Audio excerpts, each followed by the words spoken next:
এই জাহান্নাম হবে বিশাল লম্বা একটা ঘাটির মতো। যারা অবাধ্য ছিল, বেনামাজি ছিল, বেঈমান ছিল, তাদের সবাইকে জাহান্নামে নিক্ষেপ করবে। একজন আওয়াজ দিয়ে বলেন তো তিনি কে? লাবিসিনা ফিহা আহকাবা। কোনো খাবার থাকবে না জাহান্নামে, কোনো পানিও থাকবে না। যখন জাহান্নামীরা মারাত্মক ক্ষুধার্ত হয়ে যাবে, ক্ষুধার যন্ত্রণায় তৃষ্ণায় ছটফট করতে থাকবে, আল্লাহ আমাদেরকে খাবার দাও। একটা ছোট্ট প্লেটে খাবার দেওয়া হবে। খাবারটা হবে কেমন? হাদিসে আসছে, কোরআনেও আসছে। এটার নাম হচ্ছে যাক্কুম, তিতা যুক্ত, কাটা যুক্ত একটা ফল। যখন ফলটা জাহান্নামী মানুষ খাওয়ার জন্য মুখে নেবে, এই পুরো ফলের চতুর্পাশ থাকবে লম্বা লম্বা কাটা। যখন ফলটা নিয়ে গিলতে যাবে, ফলের প্রত্যেকটা কাটা তার গলা ভেদ করে বাহিরে বের হয়ে যাবে। আল্লাহ, I need water, I'm so thirsty, আমি অনেক তৃষ্ণার্ত, আমাকে পানি দাও। লা ইয়াযুকুনা ফিহা বারদান ওয়ালা শারাবা ইল্লা হামীমান ওয়া গাসাকা। যখন একটা বোতলে পানি দেওয়া হবে, পানিটা হবে রক্ত এবং পুজ দ্বারা গলিত পানি। যখন জাহান্নামী নারী, জাহান্নামী যুবক, জাহান্নামী মুরব্বী পানিটা মুখে নিবে, পানির দুর্গন্ধে সমস্ত পানি গিলে খাওয়ার পরে আবার ঠাস করে সব বমিকের জমিনে ফেলাই দিবে। নাউজুবিল্লাহ পড়বেন না আপনারা সবাই? সব জমিনে ফেলে দিবে পানিগুলো পান করার পরে। এটা হচ্ছে জাহান্নামের একটা বেসিক নলেজ দিলাম। এটা প্রশ্ন করছি জাহান্নাম নিয়ে, যুবক ভাইরা আশা করছি আপনারা পারবেন। জাহান্নামের শাস্তির সবচাইতে বড় মাধ্যম কি হবে, কে বলতে পারে? আগুন। মাশাআল্লাহ, আগুন হবে জাহান্নামের শাস্তির সবচাইতে বড় মাধ্যম। আচ্ছা, আপনার কি মনে হয় জাহান্নামের আগুন দুনিয়ার আগুনের মতো? এটা মনে হয় আপনার? একদমই না, ভুলেও ভাববেন না। আচ্ছা, একটা এক্সাম্পল দেই। আমার হাতে এইটা কি নবাব, আপনাদের ভোলাহাটের ভাইয়েরা একটু বলেন না, আমার সাথে কথা বলেন, কোনো ভয় নাই। এটার নাম কি? স্যারও কথা বলছে, মাশাআল্লাহ, সবাই বলবেন। আমি কোনো খাইস্টি টাইপের লোক না, আমি হাসি খুশি লোক, কথা বলতে কোনো ভয় পাবেন না। আচ্ছা, জানি এটা টিস্যু, তবে 2 মিনিটের জন্য ভাববেন এটা কোনো টিস্যু নয়, এটা হচ্ছে আমার হাতে একটা বিশাল লম্বা মোমবাতি। কি বাতি? যদিও মোমবাতি এখন আহামরি একটা ব্যবহার করা হয় না। আগে তো হারিকেন ছিল, আমার সময় আমি দেখেছি হারিকেন দিয়ে আমি নিজেও পড়েছি। তো মোমবাতির ঠিক এই উপর সাইডে দেখবেন নিভি নিভি একটা জিনিস জ্বলে, এটার নাম কি বলেন সবাই? আগুন জ্বলে। আচ্ছা, চাপায়ের ভোলাহাটের ভাইরা, আমি বললাম, এই একজন যুবক এদিকে আসছে। হুজুর, কি হয়েছে, আপনার কি সমস্যা? বললাম, বাবু তোমার সঙ্গে একটা চ্যালেঞ্জ হবে আজকে। কি চ্যালেঞ্জ বলেন? আমি বললাম যে তোমাকে চ্যালেঞ্জটা হচ্ছে এইরকম, I will give you 10 crore টাকা, তোমাকে আমি 10 কোটি টাকা দিব। শর্ত একটা। কি শর্ত? শর্তটা হচ্ছে you have to put your finger in this fire just for 5 minutes or 10 minutes. তোমাকে তোমার ঠিক এই আঙ্গুলটা এই আগুনের উপরে, একদম নিভি নিভি বিন্দুমাত্র আগুন, এই আগুনে তোমার হাতটা একাধারে কন্টিনিউয়াসলি 5 মিনিট এমনি রাখতে হবে, বা 10 মিনিট। অনেস্টলি বলবেন, মন খুলে বিশ্বাস রেখে বলবেন, কোন যুবক তার হাত 10 মিনিট আগুনে রাখতে চাইবে? 10 কোটি টাকা দরকার নেই, রাখেন আপনার 10 কোটি। আমার হাতের দাম বেশি, রাখবো না আমি আমার হাত জাহান্নামের আগুনের মতো এই দুনিয়ার আগুনে, না না। কিন্তু কথাটা ভুল, জাহান্নামের আগুন দুনিয়ার আগুন একদম আলাদা। কত আলাদা? তিরমিজির হাদিস, নবী করিম সাল্লাল্লাহু আলাইহি ওয়াসাল্লাম বলেছেন, দুনিয়ার আগুনের চাইতে জাহান্নামের আগুনের তাপ 70 গুণ বেশি হবে। 70 গুণ। চিন্তা করেন একবার, একটু ভাবেন, 70 গুণ বেশি। আর এক হাদিসে আসছে, আবু হুরায়রা রাদিয়াল্লাহু তাআলা আনহু থেকে বর্ণিত, নবীজি বলেছেন, জাহান্নামের আগুনকে আল্লাহ রাব্বুল আলামিন প্রথমে 1000 বছর জ্বালিয়েছেন, ফলে তা লাল হয়ে গিয়েছে। আবার আল্লাহ রাব্বুল আলামিন জাহান্নামের আগুনকে 1000 বছর জ্বালিয়েছেন, ফলে তা সাদা হয়ে গিয়েছে। আবার আল্লাহ রাব্বুল আলামিন জাহান্নামের আগুনকে লম্বা 1000 বছর জ্বালিয়েছেন, ফলে তা কালো হয়ে গিয়েছে। এখন জাহান্নামের যে রংটা আছে, এটা লাল নয়, এটা সাদা নয়, এটা ভয়ঙ্কর কালো রূপ ধারণ করে আছে। বলে আল্লাহু আকবার। কালো রূপ নিয়ে আসছে। এটা হচ্ছে সেই জাহান্নামের আগুন। কোরআন কি বলছে? লা তুবকি ওয়ালা তাদর, the fire of hell will not leave them alive nor will it leave them dead। যখন জাহান্নামের আগুনটা আপনাকে স্পর্শ করবে, এতটা তাপ হবে, আপনি মরবেনও না, বাঁচবেনও না। লাজ্জাআতাল লিশাওয়া, দেহের প্রত্যেকটা চামড়াগুলো খসে খসে মাটিতে পড়ে যাবে। নাউজুবিল্লাহ, পড়বেন না আপনারা সবাই? এটা হচ্ছে জাহান্নামের আগুনের সেই ভয়ঙ্কর তাপ। আমি দোয়া করি, আল্লাহ আমাদের সবাইকে তুমি এই জাহান্নামের ভয়ঙ্কর তাপ থেকে বাঁচাই দিও। সকলেই পড়া আমিন। এবার আসেন 3 নাম্বার চ্যাপ্টারে আমরা আসি। প্রথমে বলেছি জাহান্নাম দেখতে কেমন, 2 নাম্বার জাহান্নামের আগুনের তাপ কেমন, 3 নাম্বার সাহাবায়ে কেরামদের মাঝে বা সবগুলো হাদিস বলবো ঘটনা ভিত্তিক, ঘটনা বলবো, লেসন দিব। কিন্তু মেহেরবানি করে রাত বাজতে যাচ্ছে 12টা, আপনারা কি বিরক্ত হয়ে গেছেন এই জন্য? আরে চাপায়ের মানুষ তো ইসলামকে, কোরআনকে কলিজার থেকে ভালোবাসে যুবক ভাইয়ারা, ঠিক কিনা বলো? আমার তো বিশ্বাস যদি আজকের মাহফিলে আরো বক্তা থাকতো, ভোর পর্যন্ত ওয়াজ হতো, প্রত্যেকটা যুবক ভোর পর্যন্ত ওয়াজ শুনে বাসায় ফিরে যেত, ঠিক কিনা বলে? মেহেরবানি করে আমার একটা আবদার রাখেন, পুরো জীবনে ভোলাহাটে আজকে এখানে প্রথম আসছি এলাকার ভেতরে, আবার কবে আসবো জানি না। আমার কথা একটা, কেউ ডান বাম করার সাহস করবেন না। এখনো স্টিল চুপচাপ যেমন, শেষেও থাকবেন চুপচাপ তেমন। আর মাথায় রাখবেন, শেষ ভালো যার, সব ভালো তার। আর যে মেয়েরা আসছেন, ডানে বামে মেয়েরা আসছে, আমি বারবার অভিযোগ পাই, যুবকরা আমাকে অনেকেই বলেছে, হুজুর মহিলারা মাহফিলে এসে ওয়াজ শোনা বাদ দিয়ে ফেসবুক চালায়, ইউটিউব চালায় মাহফিলে এসে। মেহেরবানি করে আমার বোনেরা ডানে বামে যারা আছেন, আমি with due respect and being very humble আমি বলছি সবাইকে, কোনো ফোন অন রাখবেন না। আর আমার বোনদের সবচেয়ে বড় সমস্যা, সব মেয়েকে আমি এক পাল্লায় কখনো মাপি না। আমি মেয়েদেরকে অনেক সম্মান করি, অনেক অনেক শ্রদ্ধা দিয়ে অলওয়েজ কথা বলা ট্রাই করি, বাট আমার অবজেকশন সবসময় এক জায়গায় ছিল, আজও আছে। বিষয়টা হচ্ছে এরকম, আজকালকার বেশিরভাগ মেয়েরা দেখবেন জাহান্নামের ভয় তো একদমই নাই, একদম একদম বেহায়ার মতো রাস্তাঘাটে কাপড় চোপড় পরে ঘুরে বেড়ায় যুবক ভাই। এবং সবচেয়ে আমার বড় অবাক লাগে এই সমস্ত মেয়েদেরকে দেখলে, নিজের চরিত্রের ঠিক নাই, নিজের কাজ কারবারের কোনো ঠিক নাই, বিয়ের সময় আসলে ভালো স্বামী খোঁজা বাদ দিয়ে খালি টাকাওয়ালা স্বামী খোঁজার ট্রাই করে এই সমস্ত মেয়েগুলো। তবে আমি বারবার বলছি, I don't compare anybody with anybody. আমি কাউকে কারোর সাথে তুলনা করা একদম পছন্দ করি না। আমি সবাইকে এক পাল্লায় মাপি। আমার কথা হচ্ছে একটা, বোনেরা আমার, টাকা দিয়ে আপনি সুখ কখনোই খুঁজে পাবেন না, কখনোই পাবেন না। এই যে যে যুবকগুলো আজকের মাহফিলে আছে, এরাই আগামীতে আমাদের দেশের মন্ত্রী হবে, এরাই আমাদের মেয়র হবে, এরা আমাদের লিডার হবে যুবক ভাইরা, ঠিক কিনা বলো? অতএব কোনো যুবককে আজকে শূন্য দেখে আপনি রিজেক্ট করবেন, এটা ফলাফল কিন্তু ভালো হবে না। আজকের যেই জিরো, কালকে সেই হিরো তো হতে পারে যুবক ভাইরা।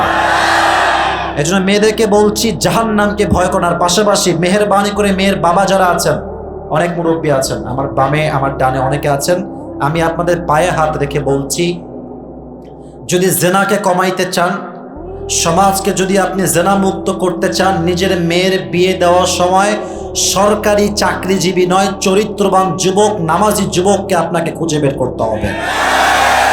আজকালকার বাবারা টাকা থাকলে টাকলার সঙ্গেও মেয়েকে বিয়ে দিতে এক মুহূর্ত দ্বিধাবোধ করে না। বিবেক আমাদের গেছে কোথায় আজকে? আর সবচেয়ে তো অবাক লাগে, বিয়ে দেওয়ার পরেও বাপ রে বাপ গৌরবের ঠেলায় বাঁচে না। तो एक ছেলে বলছে मेरे बाप के अब्बा जान ये अपनी बेटी की शादी किसके साथ दे दिया, इसके सर पे तो बाल ही नहीं है। तो मेरे बाप बोलते बाबा ये तुम क्या बात कर रहे हो, सर पे बाल नहीं है तो क्या हुआ, जेब में माल तो है ना। আব্বা জান আপনি টাকার পাগল হলেন, আপনি চরিত্র বুঝলেন না, ঈমান বুঝলেন না। আরে যেই যুবক টাকা কামাইতে কামাইতে তার মাথার চুল উঠে গেছে, ও চরিত্র মূল্য বুঝবে কেমন করে যুবক ভাইরা? আমার কথা একটা, বিয়ের সময় টাকা নয়, বাড়ি নয়, ধন সম্পত্তি নয়, যার চরিত্র ভালো সেই তো সবচেয়ে গ্রহণযোগ্য পাত্র হয় যুবক ভাইরা, ঠিক কিনা? আল্লাহ প্রত্যেকটা মেয়েকে এটা বোঝার তৌফিক দান করুন, সকলে পড়া আমিন। আর যুবকদেরকে একটা কথা বলে আমি আবার মূল বিষয়ের দিকে হাইলাইটে যাব। যুবক ভাইয়েরা, আমার চোখে চোখ রাখেন, প্রচন্ড গরম, আপনার চেয়ে কষ্ট আমার বেশি হচ্ছে, to be honest with you, কষ্ট আমার প্রচন্ড হচ্ছে। বাট আপনাদের যে ক্রেজ, এই যে ভালোবাসা, আমার মনে হয় এই ভালোবাসার কাছে সমস্ত কষ্ট হার মানবে যুবক ভাইয়েরা, ঠিক কিনা বলেন? তোমাদেরকে বলছি, দেখো এটা অনেকে মাইন্ড করবেন, বাট আমাকে বলতে হবে, কারণ আমি নিজের লাইফে এটা দেখেছি, অবজার্ভ করেছি। বোরকা পড়লেই একজন মেয়ে কখনো পরিপূর্ণ দিনদার হতেই পারে না, হতেই পারে না, হতেই পারে না। যদি বিশ্বাস না হয় তুমি দেখবা অনেক বোরকাওয়ালি মেয়ে বোরকা পরে পার্কে গিয়ে 4-5টা প্রেম সে একা নিজেই করে বেড়ায় যুবক ভাইরা। এবং আজকালকার মেয়েরা যারা 5-এ পড়ে, অনেক মেয়ে দেখবেন 5-এ পড়ে টিকটক চালায় যুবক ভাইরা, ঠিক কিনা বলো? আমাদের কথা একটা, আজকের মাহফিল থেকে একটা কথা আমরা মাথায় রাখবো, আমাদের সমাজে জেনা কমে যাবে, আমাদের সঙ্গে হারালের সংখ্যা বাড়বে, ঠিক কিনা বলেন যুবক ভাইরা? আল্লাহ আমাদের সবাইকে হারাম মুক্ত জীবন দান করো, সকলে পড়া আমিন। এবার দেখেন, এই যে মুরব্বী আব্বাজান খেপা যাবে না, ওদিকে যুবকরা, এই যুবকরা ডিস্টার্ব করবো না মুরব্বী আব্বাজানকে, খবরদার একটু ডিস্টার্ব করবো না আব্বাজানকে। আব্বাজান বসে পড়ান, আব্বাজান বসে পড়ান। যুবকরা খুব বদমাইশ হয়ে গেছে আজকাল, এই খবরদার, না না, সবাই একটা তাকবীর দেন, লিল্লাহি তাকবীর। এবার জবাব দেন, ইসলামের প্রথম খলিফার নাম কি ছিল ভোলাটের ভাইয়েরা? এই যে লাইন হারাই ফেলেছেন, বলেন সবাই, নাম কি ছিল? আবু বকর রাদিয়াল্লাহু তাআলা আনহু। উনি হচ্ছেন ইসলামের শ্রেষ্ঠ এবং প্রধান এবং সবচেয়ে বড় খলিফা, আবু বকর রাদিয়াল্লাহু তাআলা আনহু। আচ্ছা, আমাদের দেশের প্রধানমন্ত্রীর নাম কি? আচ্ছা, ভয় পান কেন আপনারা? আমি তো কোনো কথা বিরুদ্ধে যাব না, বলেন না, নাম কি? শেখ হাসিনা। আচ্ছা, আমি একটু বুঝাই বলি, জাহান্নামের ভয়টা কাকে বলে? আচ্ছা, যদি শেখ হাসিনাকে তার সন্তানরা বলে যে আম্মা জান আমরা গরুর গোস্ত খাবো, যদি মাননীয় প্রধানমন্ত্রী শেখ হাসিনা বলেন যে আমার কাছে গরুর গোস্ত কেনার টাকা নাই, এটা কি কেউ বিশ্বাস করতে পারবে? আপনারা খালি ভয় পান, পারবে? কেউ পারবে না। প্রধানমন্ত্রীর কাছে গরুর গোস্ত কেনার টাকা নাই, how come it possible man? এটা হতেই পারে না, অসম্ভব। এবার আসেন হাদিসটা শোনাই। একবার আবু বকর রাদিয়াল্লাহু তাআলা আনহুর কাছে তার ওয়াইফ আসলেন, তার স্ত্রী এসে বললেন, ইয়া খলিফাতুল মুসলিমিন, আপনার কাছে একটা আবদার আছে, এটা আমার আবদার নয়, আপনার সন্তানদের আবদার। কি আবদার বলো? তৎকালীন সময় আরব বিশ্বে সবচাইতে দামি খাবারের নাম ছিল সারিদ, একদম দামি খাবার। তো বলছে আপনার সন্তানরা আপনার কাছে, যেহেতু আপনি prime minister of the country, দেশের প্রধানমন্ত্রী আপনি, প্রাইম মিনিস্টার আপনি, আপনার কাছে ছোট্ট একটা আবদার, তাদের সারিদ খেতে চায়। আবু বকর প্রধানমন্ত্রী, কোটি টাকা তার রাষ্ট্রীয় কোষাগারে আছে, বলছে আমি ক্ষমা চাই, মাফ চাই, আমি যে সারিদ খাওয়াবো আমার সন্তানদেরকে, এই টাকা, এই সম্পত্তি আমার কাছে চুল পরিমাণও নাই। সুবহানাল্লাহ পড়বেন না আপনারা সবাই? আল্লাহ বলছে, কি বলছেন আপনি? রাষ্ট্রের কোষাগারে কয়েক হাজার কোটি কোটি রাখা আছে, নিয়ে আসেন কয়েক টাকা আমাদের জন্য। বলছে তুমি এটা কি বললা? Doesn't make any sense. তোমার মাথা ঠিক আছে? আমি রাষ্ট্রের টাকা মেরে খাবো আর জাহান্নামের আগুনে আল্লাহ আমাকে নিক্ষেপ করবেন, এটা আমি চুল পরিমাণ কখনো বরদাস্ত করতে পারবো না, এটা আমি সহ্য করতে পারবো না। এ কথা বলেই তিনি বাসার থেকে বের হয়ে গেছেন। হাদিসটা অনেক লম্বা, জাস্ট প্রেসাইজলি বলছি যাতে আপনাদের বুঝতে সুবিধা হয়। দীর্ঘ 2-3 মাস পরে আবার তিনি বাসায় আসছেন, তো তার বউ দৌড় দিয়ে আসছে, হাতে একটা প্লেট আছে। উনি দেখলেন প্লেটে কি রাখা আছে, খেয়াল করে দেখছেন প্লেটে কয়েক টুকরা সারিদ রাখা আছে। উনি বলছেন কই থেকে আসলো এটা? বলছে আপনি আগে খান। বলছে আগে বলো কই থেকে আসছে এটা? বলছে এটা হচ্ছে এভাবে আসছে, আপনি যে প্রত্যেক মাসে আমাকে সংসারের জন্য টাকা দেন। এই বাবা রে বাবা, ভাই এটা আমি আপনাকে কেমনে বোঝাই? আপনি তাকওয়ার লেভেল বোঝেন, জাহান্নামের আগুনের ভয়ের লেভেলটা বোঝেন। আপনি যে প্রত্যেক মাসে আমাকে টাকা দেন সংসারের জন্য, সেখান থেকে কয়েক দিরহাম বাঁচিয়ে বাঁচিয়ে বাঁচিয়ে বাঁচিয়ে 3 মাসে কিছু টাকা জোগাড় করে আমি আমার সন্তানদের আবদার সেখান থেকে পূরণ করেছি। এটা হারাম না, এটা হালালের টাকা, আপনি খান। উনি খেয়েছেন। হাদিস তো এখনো শেষ হয় নাই, এখনো বাকি আছে। উনি খেয়ে সোজা রাষ্ট্রীয় যে সংসদ ভবন, সমস্ত এমপি, মন্ত্রী, মেয়র, নেত্রী যারাই ছিল সবাইকে মজলিস শুরা করে এক জায়গায় বসিয়েছেন। সমস্ত এমপি মন্ত্রী সব এক জায়গায়। সবাই তো অবাক, কি ব্যাপার, এত জলদি ডাক কেন, এত জলদি তলব কেন আমাদের সবাই করা হয়েছে, কি খবর, কি হয়েছে বলেন, আমাদের সবাই কি অর্ডার করবেন আমাদেরকে বলেন। উনি বলছেন, আমার অর্ডার হচ্ছে এইরকম, প্রত্যেক মাসে রাষ্ট্র থেকে আমি যে টাকাটা বেতন হিসেবে পাই, তোমরা এটাকে এখন থেকে কমায় দাও। আর কমাবো কেন, বেতন তো ঠিকই আছে, আগের মতোই থাক না। উনি বলছেন, না না না, প্রমাণ হয়ে গিয়েছে যে বেতন আমি পাই, এখান থেকে আমার বউ 3 মাসের বেতন থেকে টাকা বাঁচিয়ে বাঁচিয়ে আমার জন্য শাড়ি কিনেছে, সন্তানের জন্য কিনেছে। এটাই প্রমাণ করে আমি আবু বকরের সন্তান এবং সংসার সবার খরচ এর চাইতে কম বেতনেই আদায় হয়ে যাবে। সুবহানাল্লাহ বললেন না? কমায় দাও। তো সব যুবক তো একরকম হয় না। এক যুবক মজলিসের মাঝখান থেকে দাঁড়িয়ে গিয়েছে, বলছে, ইয়া খলিফাতুল মুসলিমিন, আই হ্যাভ অন অবজেকশন, একটা আমার অবজেকশন আছে। কি বলো? বলছে, আপনি তো আমাদের রাষ্ট্রের প্রধান, আপনি যদি বেতন বেশি পান সমস্যা কোথায়, আপনি রাখেন না বেতনটা।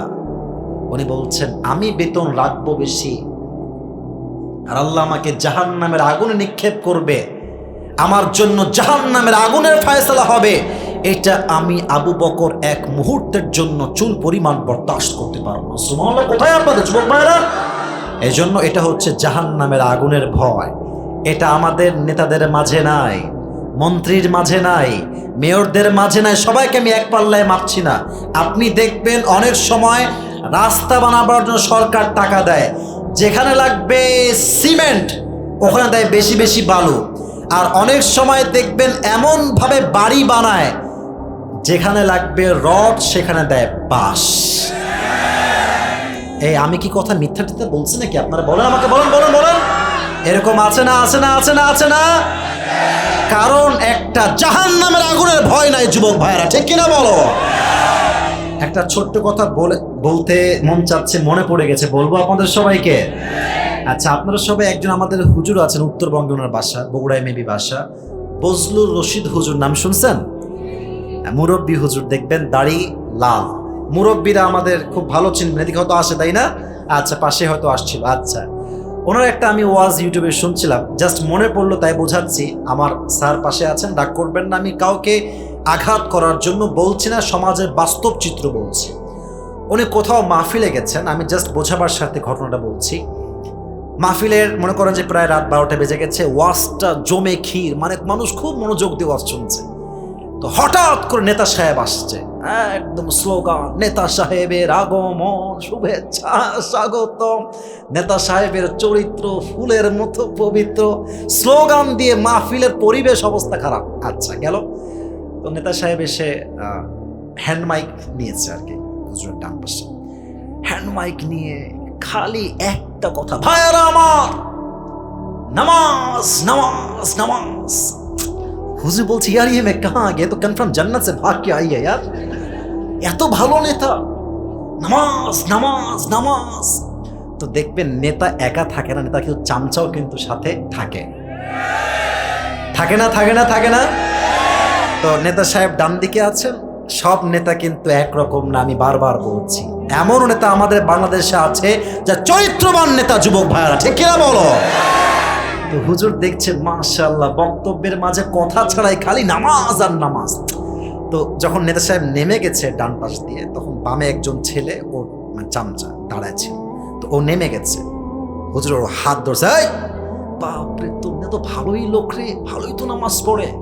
তো এবার ওই কানে কানে বলছে, হুজুর একসঙ্গে 3 দিন ধরে আছে, এই শালা এক ওয়াক্ত নামাজও পড়ে না। তার মানে বোঝা গেল, আমাদের দেশে আমরা মাঝে মাঝে দেখতে পাই অনেকের উপরে ফিটফাট হলেও ভেতরে পুরোটাই সদর ঘাটে ভরা। তবে জাহান্নামের আগুনের ভয় যার মাঝে আছে, সেই রকম বেঈমান হতে পারে না, যুবক ভাইরা, ঠিক কিনা বলো? এবার বলেন, ইসলামের সেকেন্ড খলিফা, দ্বিতীয় খলিফার নাম কি ছিল, কে বলতে পারে? ওমর ফারুক রাদিয়াল্লাহু তাআলা আনহু, এবার আমার দিকে তাকান তো, আমি একটু ঘেমে গেছি যদিও। আচ্ছা, আমি যে পোশাকটা পরে আছি, চাপায়ের ভোলাহাটের ভাইরা, এটা কি পাঞ্জাবি না জুব্বা বলেন তো সবাই দেখি, কথা কি বোঝা যাচ্ছে আমার? এটা কিন্তু জুব্বা, পাঞ্জাবি। আপনি কি পরছেন? উনি পাঞ্জাবি পরছে, মাশাআল্লাহ। দেখবেন পাঞ্জাবি হয় হচ্ছে এই, আমি কেমনে দেখাবো, এখানে তো টেবিল আছে, হাঁটু বরাবর, হয় হাঁটুর নিচে অথবা হাঁটুর উপরে। হাঁটুর উপরে হলে হয় শর্ট পাঞ্জাবি, হাঁটুর নিচে গেলে হয় লং পাঞ্জাবি। আর জুব্বা দেখবেন একদম টাকনু বরাবর, কাটা না, একদম গোল। আমার কথা কি ভুল টুল হচ্ছে নাকি ভাইরা আমার? দেখবেন একদম গোল লম্বা। আচ্ছা, ওমরে ফারুক দাঁড়িয়ে জুমার মেম্বারে খুতবা দিচ্ছেন রাষ্ট্রের সমস্ত মুসল্লিদেরকে সামনে রেখে। হঠাৎ করে একজন মুসল্লি মাঝখান থেকে দাঁড়িয়ে বলছে, ওমর, একটা অভিযোগ আছে তোমার বিরুদ্ধে। কি অভিযোগ বলো? আচ্ছা, তুমি যে জুব্বাটা পরে আছো, এই জুব্বা এত লম্বা কেন? জুব্বাটা এত লম্বা কেন ওমর? তুমি কি রাষ্ট্রের টাকা মেরে খাইছো নাকি? নাউজুবিল্লাহ পড়বেন না আপনারা। প্রধানমন্ত্রীকে এই কথা, তুমি কি রাষ্ট্রের টাকা মেরে খেয়েছো? আরে আমাদের দেশের প্রধানমন্ত্রী বহুত দূরের কথা, কয়েকটা চেলা পেলার যে ভাব ওর আশেপাশে ভেড়া যায় না। যুবক ভাইরা বলো বলো বলো বলো, কিছু করলে বলবে তোকে দেখে লিব, তোকে দেখেই লিব। আছে না, আছে না, আছে না? আর কথায় কথায় বলবে, তুই আমার নেতাকে চিনিস? চিনিস? বলবেন যে তোর নেতাকে চিনি, বাট তুই কোন বাট পারবে? তুই কোথেকে আসিস তুই? বলেন বলেন জমা কথা ঠিক কিনা? তো ওমরে ফারুক একজন বিশ্ব লিডার, অর্ধ জাহানের খলিফা। রিয়াকশন দেখেন, রিয়াকশন মানে হচ্ছে ফেসের রিয়াকশন। বলছে আপনি কি রাষ্ট্রের টাকা মেরে খেয়েছেন? রিয়াকশন, আমার ফেস দেখেন, রিয়াকশন। কোনো গালি নাই, কোনো ধমক নাই, কোনো অ্যাড্রেস নাই, একটা চেহারা দিয়ে মুচকি হাসি দিয়েছেন। সুবহানাল্লাহ পড়বেন না? তাকায় আছে, কি জবাব দিবে? সন্তান আছে তার পাশে, তার নাম হচ্ছে আব্দুল্লাহ ইবনে ওমর, দাঁড়িয়ে গিয়েছে। বলছে, এই ভাই, আপনাকে জবাবটা আব্বা নয় আমি দিচ্ছি, শোনেন জুব্বাটা লম্বা কেন হয়েছে? আসলে এই হাদিসগুলো বলতে গেলে আমি ভাবি যে আমাদের দেশের অবস্থা কি, আমাদের অবস্থা কি, আমাদের তাকওয়ার লেভেল কতটা নিচু, জাহান্নামের আগুনের ভয়ের লেভেলটা কত নিচু, এটা আমি জাস্ট অবাক হয়ে যাই। আমারটা ভেবে আমি অবাক হয়ে যাই। সন্তান বলছে যে ভাইজান জুব্বা লম্বা কেন জানেন আপনি? শোনেন আমি বলছি, প্রত্যেক বছর রাষ্ট্র থেকে আব্বা একটা জামা পায়, আমি একটা জামা পাই, আব্বাও জুব্বা পায়, আমিও জুব্বা পাই। তো এই বছর যে জুব্বাটা আব্বাজান পেয়েছেন, ওই জুব্বাটা শর্ট হয়ে গেছে। আর আমি যেহেতু আব্বার চাইতে লম্বায় খুবই কম, আমার জুব্বাটা হালকা লম্বা হয়ে গিয়েছে। তো আব্বাজান তো প্রধানমন্ত্রী, চাইলে নতুন জুব্বা, বুঝে বলবেন, কথা একদম বুঝে না হয় বলবেন না। একজন প্রধানমন্ত্রী চাইলে নতুন জুব্বা কয়েক লাখ টাকা দিয়ে কয়েকশো কিনতে পারে না? আমাকে বলতে হবে না, আমি ওয়াজ করবো না, বলেন পারে না? পারে না? পারে না? পারে। শর্ট জুব্বা, প্রধানমন্ত্রী শর্ট জুব্বা পরলে মানায় না, চাইলে নতুন জুব্বা কিনতে পারতেন না। না, he didn't follow that rules যে আমি প্রধানমন্ত্রী, আমাকে নতুন জুব্বা পরতে হবে, লম্বা পরতে হবে। No, it's not like that. উনি বলেন, এই আব্দুল্লাহ ইবনে ওমর, আমার সন্তান, এদিকে আসো। আব্বাজান কি হয়েছে? তোমার জুব্বা নিয়ে আসো। নিয়ে আসছে তার জুব্বা, নিজের জুব্বা, সন্তানের জুব্বা, বাবার জুব্বা একসঙ্গে রাখছে। দর্জি কোথায়? দর্জিকে নিয়ে আস। দর্জি আসছে, ইয়া খলিফাতুল মুসলিমিন, হুকুম, বলেন কি করতে হবে? বলছে আমার সন্তানের জুব্বার যে লম্বা একটু বেড়ে গিয়েছে, এখান থেকে কাটো। কাটো। কাটছে, এমনি গোল করে কাটছে। বলছে এই কাটা অংশটা আমার জুব্বায় লাগাও। জুব্বায় লাগানো হয়েছে। ওমরে ফারুক অর্ধ জাহানের প্রধানমন্ত্রী, নতুন জুব্বা কয়েক লাখ কিনতে পারতেন, জাস্ট জাহান্নামের আগুনের ভয়ে নতুন জুব্বা না কিনে উনি নিজে প্রধানমন্ত্রী হয়ে তালি দেওয়া জুব্বা পরিধান করেছেন। আপনি আমার কথা কি আপনি বুঝতেছেন? কল্পনা করতে পারেন আপনি? দেশের প্রধানমন্ত্রী জুব্বা পরেছে, তালি দেওয়া, তার সন্তানের থেকে নিয়ে তালি দিয়েছে। তার মানে বোঝা যায় যার হৃদয়ে জাহান্নামের আগুনের ভয় থাকবে, সে দেশের টাকা, দশের টাকা বিদেশের মাটিতে পাচার করার কোনো সাহস খুঁজে পাবে না। যুবক ভাইরা, আল্লাহ আমাদের সবাইকে জাহান্নামের আগুনের ভয়টা পরিপূর্ণরূপে হৃদয়ে লালন করার তৌফিক দান করুক। সকলেই মন খুলে পড়া আমিন। রাত বেঁধেছে 12টা, কিন্তু আমার ওয়াজ তো শেষ হয় না। এখন আপনারা বলেন আমি কি করতে পারি? আমি কি ওয়াজ করতে পারবো আজকে? ইনশাআল্লাহ পারবো। তবে একটা আমার আবদার আছে, আবদারটা রাখতেই হবে, না হয় কিন্তু আমি ওয়াজ করব না। অনেক যুবক, অনেক মুরব্বী আব্বাজানরা আছেন, আবদারটা হচ্ছে এরকম: একজন যুবক যার বউ নাই, সিঙ্গেল পার্টি, সে এই মুহূর্তে দাঁড়িয়ে, আগে বলি হাসার কোনো কারণ নাই, সে দাঁড়িয়ে মনের সমস্ত দুঃখকে শক্তির রূপে রূপ দিয়ে 3টা তাকবীর দিবে, লিল্লাহি তাকবীর বলে, বাঘের মতো। কে আছে? ওই যে পেছনে একজন, দাঁড়াও দেখি, দাও তাকবীর একটা।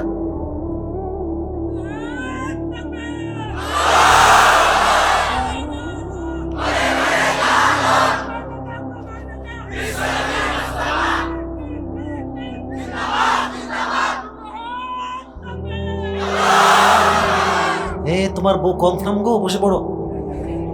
কঠিন তাকবীর বে, জটিল ব্যাপার। আরেকজন লাগবে। আরেকজন কে আছে? একজন। এই তো, মাশাআল্লাহ ভাই, দাঁড়ান। আপনি আরো জোরে দিবেন, মোটা আছেন আপনি, মাশাআল্লাহ। দেন তাকবীর দেন।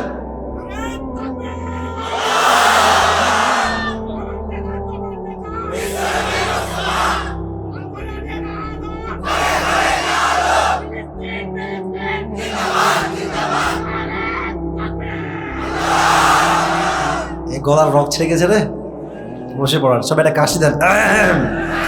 এবার আমাকে একটু স্লোগান দেন, লিল্লাহি তাকবীর। আল কোরআনের আলো, আল হাদিসের আলো, কোরআন হাদিস যেখানে, আলেম ওলামা যেখানে, আল্লাহ কবুল করুন। সকলে পড়না আমিন। 4 নাম্বার বিষয়টা হচ্ছে আমার সর্বশেষ বিষয়। এবং হ্যাঁ, যদি এই কথা বলতে গিয়ে কোনো যুবক কিংবা মুরব্বী উঠে যায়, লুঙ্গি টাইনা ধরে আজকে মাহফিলে বসাই দিবেন যুবক ভাইরা। শেষ ভালো যার, সব ভালো তার। আসুন, জাহান্নামে মানুষ সবচেয়ে বেশি কেন যাবে? কোরআন কি বলছে একটু শোনার ট্রাই করি। কোরআনুল কারীমে আল্লাহ তাআলা বলছেন 29 নম্বর পারা সূরাতুল মুদ্দাথির, ইয়াতাসাআলুনা আনিল মুজরিমিনা মা সালাকাকুম ফি সাকার ক্বালু লাম নাকু মিনাল মুসাল্লিন। জাহান্নামী মানুষগুলোকে বলা হবে, তোমাদেরকে কোন গুনাহ আজকে জাহান্নামে নিয়ে আসছে? মানুষগুলো সবচেয়ে কোন কারণে জাহান্নামে বেশি প্রবেশ করেছে? তারা ডাক দিয়ে বলবে, ক্বালু লাম নাকু মিনাল মুসাল্লিন। আমরা দুনিয়ার জমিনে সমস্ত কাজ করেছি, সমস্ত ভালো কাজ আমরা করেছি, বাট একটা কাজ আমরা ভালো করে করতে পারি না, আমরা কেউ নামাজি ছিলাম না। আমরা কি ছিলাম না? ক্বালু লাম নাকু মিনাল মুসাল্লিন, আমরা কেউ নামাজি ছিলাম না। সবচেয়ে বড় কারণ হবে বেনামাজি হওয়া। আমি বারবার বলি, গোলাম সরওয়ার সাইদি হুজুর নামে একজন হুজুর, তার সে হচ্ছে মিজানুর রহমান আজহারীর নানা ছিলেন সম্পর্কে। উনি বারবার একটা কথা রিপিট আফটার রিপিট করতেন করোনা ভাইরাসের সময়ে।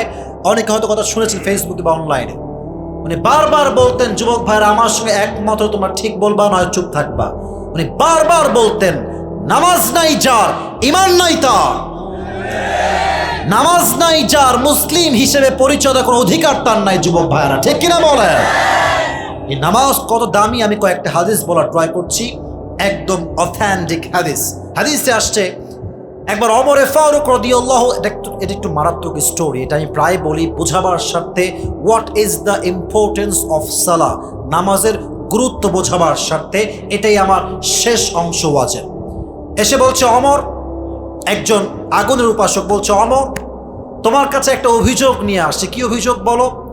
বলছে, আমার যেই মনিব আছেন তার নাম হচ্ছে মুগীরা ইবনে শুবা, তিনি প্রত্যেক দিন আমার কাছে 6 দিরহাম চার্জ করেন। চাপায়ের ভোলাহাটের ভাইরা বলেন, কয় দিরহাম? 6 দিরহাম। তো আমি তো গরিব মানুষ, আমি এত দিরহাম আদায় করতে পারি না, কষ্ট হয়ে যায়। তো আপনি একটু কথাবার্তা বলে আমার দিরহামটাকে কমায় দেন, আমি কয়েক দিরহাম দিব, 2 দিরহাম, আমার দ্বারা 6 দিরহাম দেওয়া যাবে না। তো বলছে, আচ্ছা বুঝলাম। আচ্ছা ভাই, তুমি কি জব করো? তোমার ব্যবসা কি? তোমার চাকরি কি? বলছে, আমার ব্যবসা হচ্ছে আমি খঞ্জর বানাই। মুরব্বী আব্বাজানরা আমার দিকে হাত দেখবেন, আপনারা একটু আমার হাত দেখবেন, আমি হাদিসটা পরিপূর্ণ প্র্যাকটিক্যালি বলবো। আমার হাত দেখেন, খঞ্জরটা হচ্ছে ডানেও চাকু বামেও চাকু, মাকবাদাতুহু ফি ওয়াসাতি, হ্যান্ডেলটা হচ্ছে মাঝখানে। এটাও ছুরি, হ্যান্ডেল হচ্ছে মাঝখানে। তো বলছে, তাই নাকি? তুমি তো অনেক ধনী মানুষ ভাই, তুমি তো খঞ্জর বানাও একজন ব্যবসায়ী, মদিনা এরকম আর কেউ নয়। তোমার তো 6 দিরহাম নয় 10 দিরহাম চার্জ হওয়ার কথা। এটা শুনে বলছো, ও আচ্ছা ওমর, সবাই যেহেতু মুসলমান তাই তুমি সবার বেলায় নরম, আর আমি যেহেতু বিধর্মী তাই তুমি আমার বেলায় হয়েছে গরম, তাই না? এবার দাঁড়াও, খেলা হবে তোমার সাথে আমার। হুমকি দিয়েছে, থ্রেট, এক থ্রেট দিয়ে বের হয়ে গেছে। হাদিসে আসছে ওমরে ফারুককে হত্যা করবার জন্য আবু লু আল মাজুসি বিশাল লম্বা রাত জেগে বিশাল বড় একটা খঞ্জর বানিয়েছে ওমরকে হত্যা করবার জন্য। আমাদের মায়েরা বড় কি পড়ে বলতো মাথাতে? এটা হচ্ছে নেকাব। মাথা দিয়ে এই পর্যন্ত ঢাকে, কপাল পর্যন্ত, নিচ থেকে নিয়ে এই পর্যন্ত ঢাকে নেকাব। আচ্ছা, এটা বোঝাই, একদম এমনি নেকাব পড়ে। সে কি করেছে?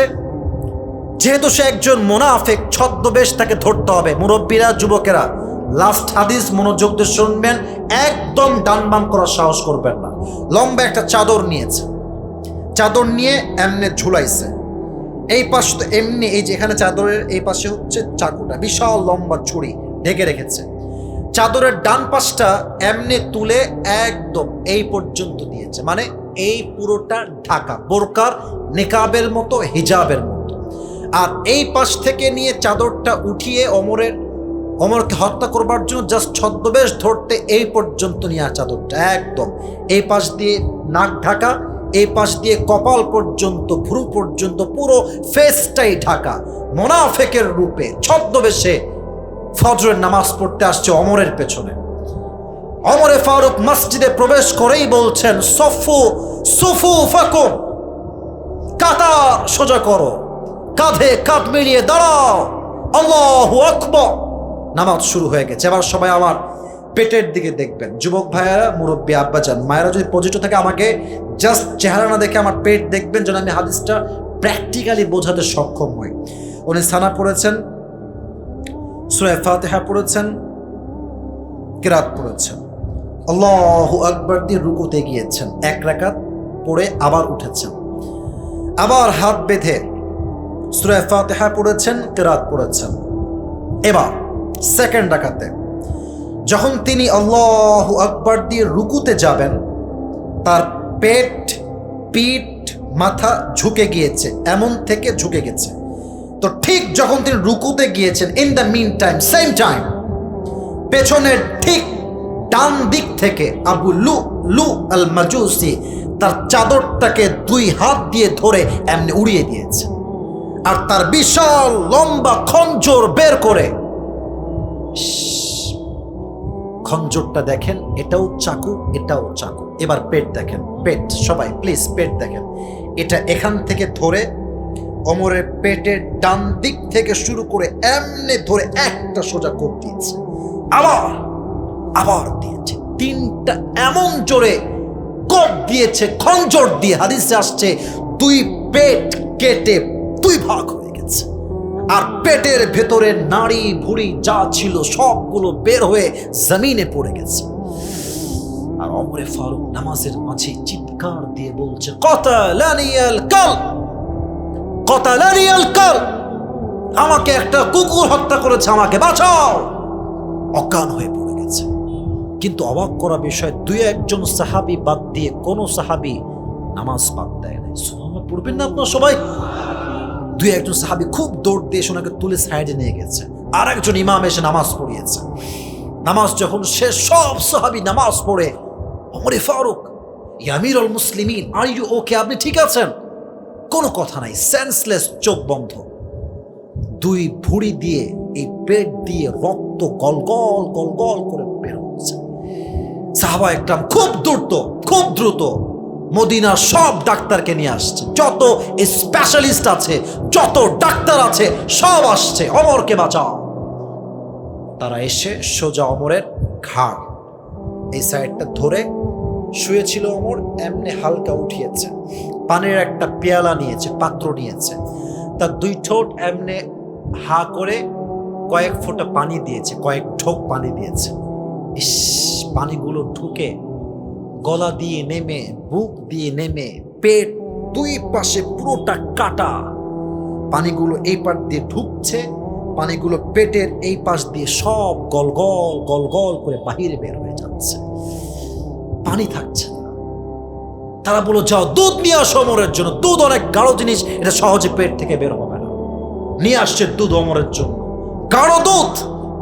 ওমরের মুখে দিয়েছে, ওমরের মুখ দিয়ে গলা দিয়ে ঢুকে পেট দিয়ে এই বুক দিয়ে নেমে যখন পেটের কাছে আসবে, পুরো পেট এতটা কেটে ফেড়ে গেছে, সবগুলো দুধ পেট কেটে বাহিরে বের হয়ে গেছে। এই দৃশ্য দেখে সাহাবা একরামদের মাঝে আর কান্না থামলো না।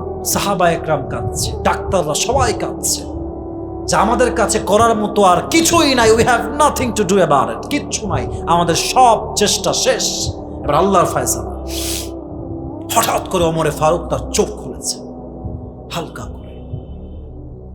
চোখ যখনই খুলেছে হালকা করে, দূর থেকে একজন সাহাবী দেখেছে ওমর তার চোখ খুলেছে, দৌড় দিয়ে ওমরের কাছে আসছে। ওমর, কি বলবেন? আমাকে বলেন, আমাকে বলেন, আমি আপনার কাছে আছি, হাজির আছি, বলেন কি বলবেন।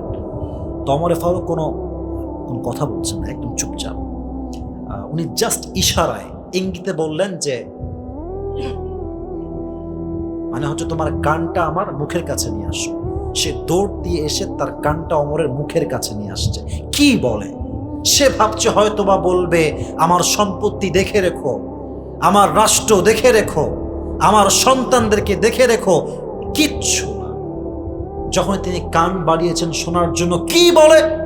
উনি শেষ কথা একটাই বললেন, এই সাহাবী আমাকে আগে বলো, আসল্লান নাস, আসল্লান নাস, আমি যেই নামাজ পড়াতে গিয়ে কোপ খেয়ে আমি অজ্ঞান হয়ে গেলাম, আমার অজ্ঞান হওয়ার পরে সাহাবা একরাম সেই নামাজটা জামাতের সঙ্গে আদায় করেছে কিনা সেটা আগে আমাকে বলো। সুবহানাল্লাহ পড়বেন না আপনারা?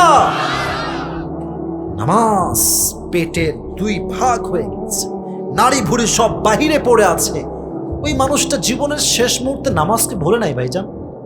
কোন মানুষ, কোন সাহাবী যাকে আল্লাহ দুনিয়াতে জান্নাতের টিকিট দিয়েছে, জান্নাতের কনফার্ম টিকিট পেয়েও নামাজ ভুলে নাই?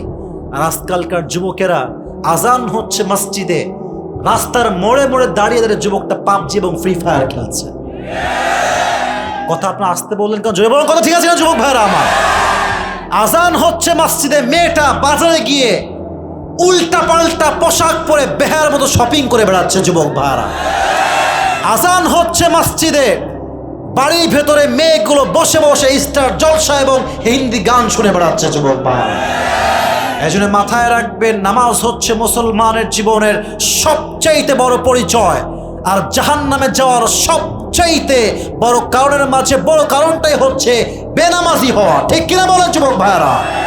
আল্লাহ প্রত্যেকটা মানুষকে আজ থেকে 5 ওয়াক্ত নামাজি হওয়ার পরিপূর্ণ তৌফিক দান করুন। সকলে পড়া আমিন। আমি আরেকটা কথা বলবো, মেয়েরা জাহান্নামে কেন যাবে এটা বলে আমি ট্রাই করব যতটুকু পারা যায় এটাকে পরিপূর্ণ একটা সারাংশ দেওয়ার জন্য। মেয়েরা যারা আছেন, মেবি ডানে আছেন, মেবি বামে আছেন, কই যা, যা কুতি গো, বসেন, একজন উঠবেন। আচ্ছা, যদি উঠে যান তাহলে বুঝবো যেহেতু ওয়াজ প্রায় 1.5 ঘন্টার কাছাকাছি হয়ে গেছে, তাই হয়তো আপনার আর ওয়াজ শুনতে চাচ্ছেন না। ব্যাপারটা কি এরকম নাকি ভাইরা আমার? আচ্ছা, এখন বাজে 12:10, অন্তত 12:15 পর্যন্ত সময় দেওয়া যাবে আমাকে আজকে? ইনশাআল্লাহ দেওয়া যাবে, যাবে যাবে যাবে। আচ্ছা, মেয়েরা জাহান্নামে যাওয়ার বড় কারণ এই যে মুরব্বীরা একটু মনোযোগ দেন, স্বামী যারা আছেন মনোযোগ দেন, আর যাদের বউ নাই তারাও মনোযোগ দেন। আজ বউ নাই তো কি হয়েছে, আগামীতে বউ তো হবে যুবক ভাইরা। মেয়েরা জাহান্নামে যাবে তার সবচাইতে বড় কারণ হাদিস বলছে তাকফুরনাল আশির, বেশিরভাগ মেয়ে স্বামীকে রেখে ইমোতে গিয়ে পরকিয়া করে বেড়ায়। এরকম মেয়ে কি বাংলাদেশে নাই যুবক ভাইরা? বলো বলো বলো।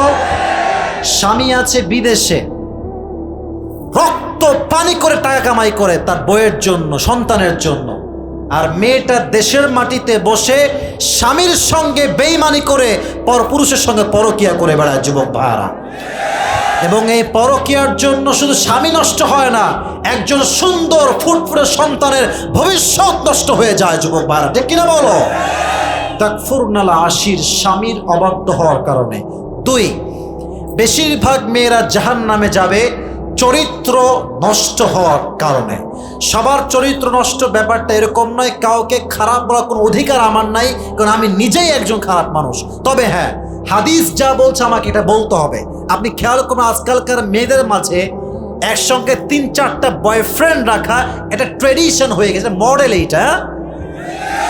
তবে মাথায় রাখবেন একটা কথা, তিতা কথা বা সত্য আল্লাহর কথা, আপনি যেমন হবেন আপনার বউ তেমন হবে। আপনি 3 ঘাটে পানি খাবেন, আপনার বউ 14 ঘাটে পানি খেয়ে আপনাকে বিয়ে করবে। আপনি লুচ্চা নাম্বার 3 হবেন, আপনার বউ লুচ্চা নাম্বার 1 হবে। যুবক ভাড়া, ঠিক কিনা বলো? শুনতে খারাপ লাগবে আমি জানি, বাট বললাম এই জন্য আজ থেকে আমরা ট্রাই করব, যা করব হালালে, হারামের সঙ্গে আমাদের কোনো সম্পর্ক নাই। রাজি আছেন তো ইনশাআল্লাহ? সর্বশেষ কথা, মেয়েরা জাহান্নামে যাবে তার সবচাইতে বড় কারণ হচ্ছে অশ্লীল পোশাক। এখন দেখেন, আমরা আছি চাপায়ে, এদিকে আপনি আহামরি বেশি একটা ঝামেলা পাবেন না। যখন আপনি ঢাকাতে সেটেল হবেন জবের জন্য, আপনার ব্যবসার জন্য কিংবা আপনার পড়াশোনার জন্য, তখন বুঝবেন যে ফিতনা আসলে কোথায় আছে। ঢাকা শহরে গিয়ে আপনি দেখবেন কিয়ামত বেশি দিন আর বাকি নাই। কারণ বেশিরভাগ, আমি এগুলোকে, আমার কথাকে নেগেটিভলি নেবেন না, তো হুজুর চোখ মনে খারাপ, ব্যাপারটা যদি আপনি নেগেটিভলি নেন আপনার চিন্তা নেগেটিভ, আপনি মানুষের চিন্তাটা পজিটিভ নাই। আমার কথা হচ্ছে এরকম, নারী যখন উলঙ্গ পোশাক পরে বাহিরে বের হয়, আমরা বলি যুবকদের ইমান নষ্ট হয়ে যায়, যুবকদের এই হয়ে যায়, সে হয়ে যায়। ব্যাপারটা একটু অ্যাড করতে হবে। আমার বিশ্বাস, আমার চিন্তা, জাস্ট যুবকদের চোখ নষ্ট হয় না, চায়ের দোকানে যে সমস্ত চাচারা চা খায়, চাচার চোখটাও যুবকরা নষ্ট হয়ে যায়, ঠিক কিনা বলো? যে মায়েদেরকে, বোনদেরকে বলছি, মেহেরবানি করে কখনো অশ্লীল পোশাক পরবেন না। আল্লাহ প্রত্যেকটা মেয়েকে পর্দাশীল হয়ে রাস্তাঘাটে বের হওয়ার তৌফিক দান করুক। সকলেই মন করে পড়া আমিন। তাহলে 1 নাম্বার স্বামীর অবাধ্য হওয়া, 2 নাম্বার চরিত্র নষ্ট হওয়া, 3 নাম্বার অশ্লীল পোশাক পরা। আল্লাহ জাহান্নামে যাওয়ার এই সমস্ত কারণগুলো থেকে প্রত্যেকটা নারীকে হেফাজত করুক। সকলেই পড়া আমিন। অনেক শুকরিয়া।